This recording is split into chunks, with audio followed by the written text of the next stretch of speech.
I am opening Gamehub emulator in Android mobile. Select agreement. When I select Google, it is showing please check if your device has proxy access to Google services enabled. When I select Apple ID, it is showing please check if your device has proxy access to Apple services enabled. Solution. Go to date and time settings, turn on set time automatically. This will fix the error. Other solution.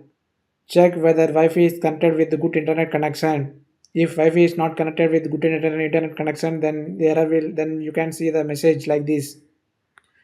Other solution. To enable proxy access to Google services on mobile, go to settings,